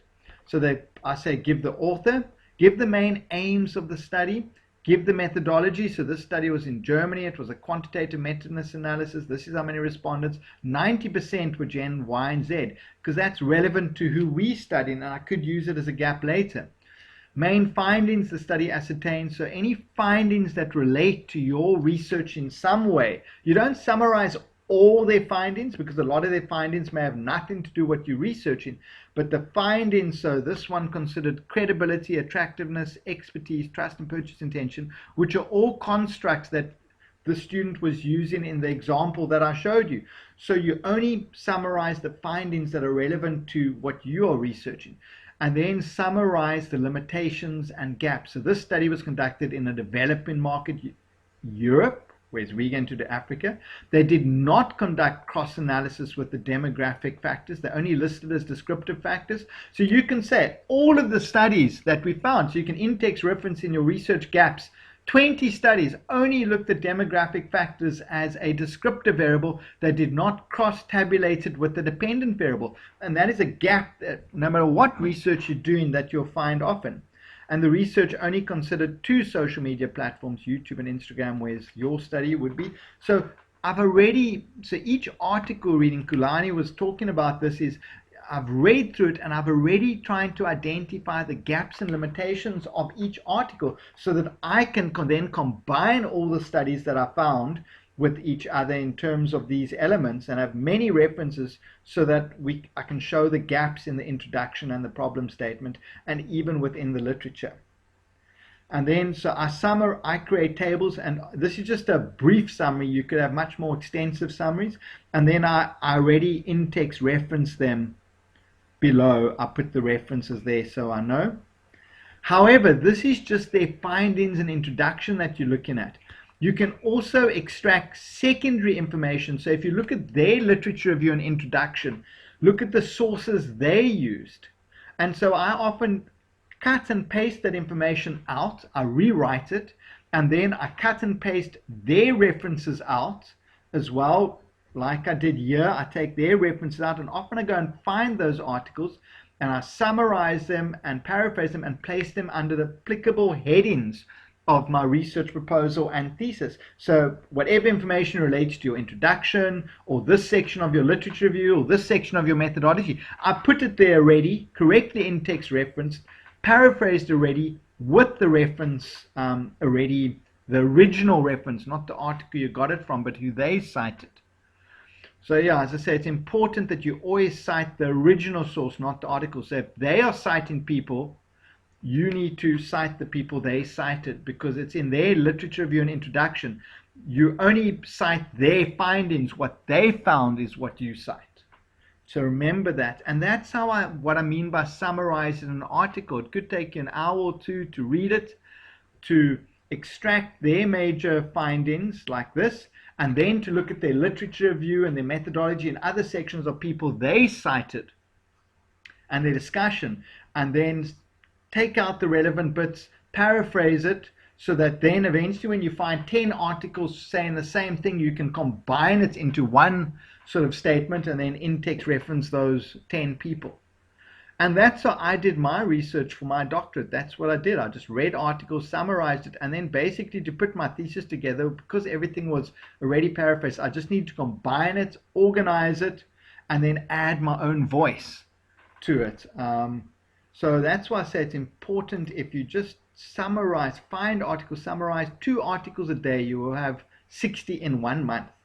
Or 1 article a day over 60 days, or 1 article a day over 100 days is 100 articles. That's more than enough to give a big jump start to your thesis, let alone the proposal.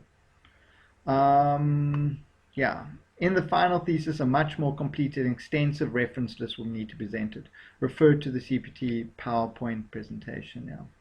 Then it's define the key sources in the proposal, so you need to list, clarify the different concepts. I'll show you the example afterwards. Then we get to your methodology. So this is the cornerstone of your research. It's basically fixed research headings, and the same headings apply in your theses. Use multiple research textbooks because each book covers the same concept but is explained differently. So use the online free books, go to the library, take out methodology books, and yeah, there's lots of free open methodology textbooks. I've already showed you this LibGuide. Provide a brief theoretical explanation of each element, so you're not writing a textbook, but just describe, okay, this is what snowball sampling is. Then practically apply it to your study. Hence, this research will ask for recommendations of each subsequent person, and then justify. You say this selection works because it's cost effective, etc., etc. And you could say we did not use probability sampling because we did not have access to, a list or whatever the case may be. So that is the formula I use to write methodology is brief theoretical explanation, apply to your research, justify why you use the specific element. Do not include every research element in terms of your paradigm design sampling because you're not writing a textbook, only include those that are relevant.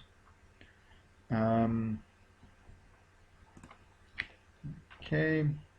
The paradigm, so clearly state the paradigm, which is a defined set of common beliefs and agreements shared between scientists, how problems should be understood and addressed. So you're going to have a whole session on this methodology. So yeah, generally for quantitative, my students use a positivist or post-positive, and for qualitative, they use interpretivist and postmodernism, but there's like 50 different types of paradigms that you can use. It depends on your supervisor and your research. Justify why you select the paradigm you use. The research approach flows from the paradigm, so it's generally a qualitative or quantitative or combination, a mixed method. You can have deductive or inductive reasoning, so deductive reasoning is usually for quantitative research.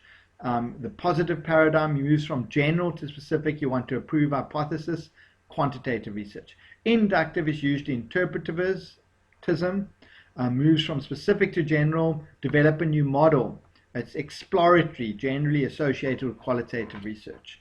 So you just look up these concepts in textbooks, define them, and apply it to your research and add your own voice. Research design, so you can get descriptive or cross-sectional research, which is do research questions. So this is the example that I've used in this presentation. Exploratory, observational, case studies, generally qualitative, and why. Clearly state and justify the rationale for choosing your design and why is it most appropriate. Again, you can download a lot of the CPUT theses and see how they've written this up. Your research population is the units from which your sample will be drawn. So e.g. in our example, it's students in Cape Town.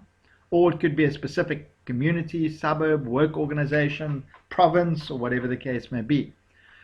Collectively, the studies constitute the population. So who from the research population will be collected from the study? So your sample frame is a list of the sample units, which must suit the data collection method. E.g., you could be conducting your research amongst CPUT students, so that would be your sample frame. The sample unit is the basic unit that contains the elements to be sampled. So you're only interested in people that are exposed to social media influencers. You're not interested in all CPUT students, you're interested in those that have been exposed to social media influencers. And a sampling element is the smallest unit that has the information for the research questions. So it's a combination of these two, social media influence students, Generation Z users. In other words, these people are students at CPUT, they're Generation Z and have been exposed to influencers. And you just need to explain each sampling term and apply it to your study. The sample method and size, so you get probability methods. Most of you will not be using probability. That's very expensive. That means you have access to every single person, list with every single person on that you want to research. Generally not possible for a master's study or many studies. Non-probability is the most general use sampling amongst at least master students, generally for qualitative studies, but also for quantitative. And these days, most of my students are using convenience, purpose and judgmental, and snowball sampling. You can read up about them. You need to define the techniques you used and justified why. Determinants of size, so look at previous studies, the size they've used. Generally for quantitative stats, they want 30 per subcategory. So by subcategory, it means if I go back to this questionnaire example, and just open it quickly. So you've got subcategories. You've got 1, 2, 3, 4, 5 categories in this question. So that means you need 150. Here you've got 1, 2, 3, 4, 5, 6, 7, 8, 9, 10, 11, 12 categories. So if you're assuming 30 for each, you need to do about 360. So that's mean how many options do you have? You multiply by 30. So you multiply the greatest one by 30, and that's one way of determining your size. But generally for quantitative research, 384 is good. 30 respondents for each category though. Qualitative 12 to 20, but the concept of data saturation applies. So you believe that after 12 respondents, no new data will be gathered. So therefore you stop there. But let's say you have a whole session on this later. Data collection instruments. So how, what is going to be used to collect the information to answer your research questions? Quantitative is generally group administered questionnaires or individually administered questionnaires or face-to-face surveys or online surveys, telephone surveys. A lot of people use Google Forms these days. So yeah. Qualitative research generally is documents. Some people just look at documents, others observation, others interviews, in-depth or semi-structured, or focus groups. What information was used to develop these instruments? Very important. I just want to show you that if you're using particularly quantitative research, I insist that all of my students give me a table with their constructs. So here's their hypothesis. So just move on. Where did I put that? Yeah. So in the methodologies, data collection instruments, here for each construct, attractiveness, I want the contrast should be constructs. The measurement indicators, so the questions in the questionnaire, the item, the label, and where they took these constructs from in the questionnaire. So if you look at the questionnaire, where did these three come from? Cite the authors. Where did you take these statements? Where did you adapt them from? Cite the authors. So I ask all my students in proposal for each construct to say, where did you get these constructs from? Which sources? Very, very important. So because it has to do with your validity and reliability of the research. So under data collection, that is very important.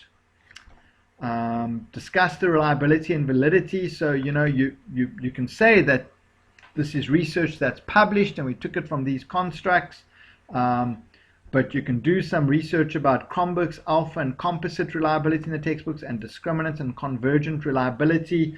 You can measure, these are some statistical measures that you'll do. So I just say use existing validated research instruments, and you can pilot the questionnaire as well, which can save problems later. Let's go back to large. Data collection, so this is how the field will be accessed, how we collect the data. You could use field workers, you could telephonic, you could do face-to-face, observational, define the processes, what works. Say, how are you going to collect, depending on the sampling technique, could be used in messaging apps, social media, email. Face-to-face collection should largely be avoided now due to COVID, so I don't encourage my students to do it face-to-face. Like, physical, I get them to do a Google form and email that out. That's the best way. Create a Google form for easy dissemination, or send the questionnaire as a Word or PDF via other platforms, So you've got to be careful, you've got to take that into consideration. Data coding, you need to explain how to be coding. Textbook will, you use Atlas TI for qualitative research, SPSS for quantitative. You start with descriptive stats usually, so you'd say you do graphs and tables from, the various elements in your questionnaire. Describe and justify your data collection. The statistical tests that you could do for quantitative research are means, medians, standard deviations, ANOVA, t-test, generalized learning model. There's a whole bunch of tests you can do. Look at other theses and see what they've done of related research in your department. Go to the CPT website, find other theses, and that will help you. Qualitative analysis could be content, hermeneutics, conversational, discourse, narrative. You're going to need to read up about these things. Explain, although this whole methodology will be discussed in other sections, explain why you're using this analysis. Consider how they'll help you respond to your questions and hypothesis. Then we're nearly done, guys. Demarcation or delimitation. So which aspects of the research will be targeted? Provide reasons. So delimitate with boundaries. E.g., we'll only look at CPUT students, not other generations. Limited to Cape Town, not the whole of South Africa. Explain why. Only social media influencers, not other digital marketing communications. Explain why. So this is from my example. It might be helpful to indicate what will not be covered by your research.